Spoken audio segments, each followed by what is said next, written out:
แม่ครัวกำลังหนึ่งข้าวหนึ่งน้ำเด้อในงานนี่อันนี้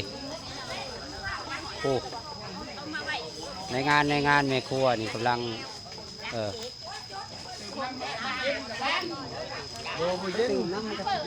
อันนี้หม้อหนึ่งเขาอันนี้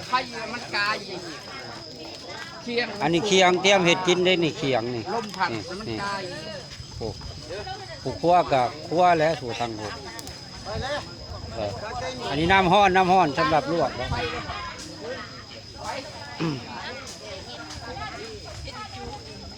คนกำลังหลั่งมาในงานนี่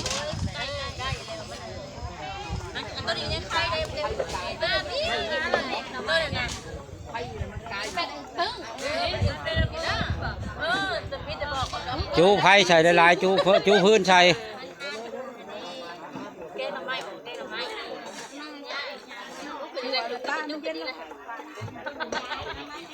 จูขึ้น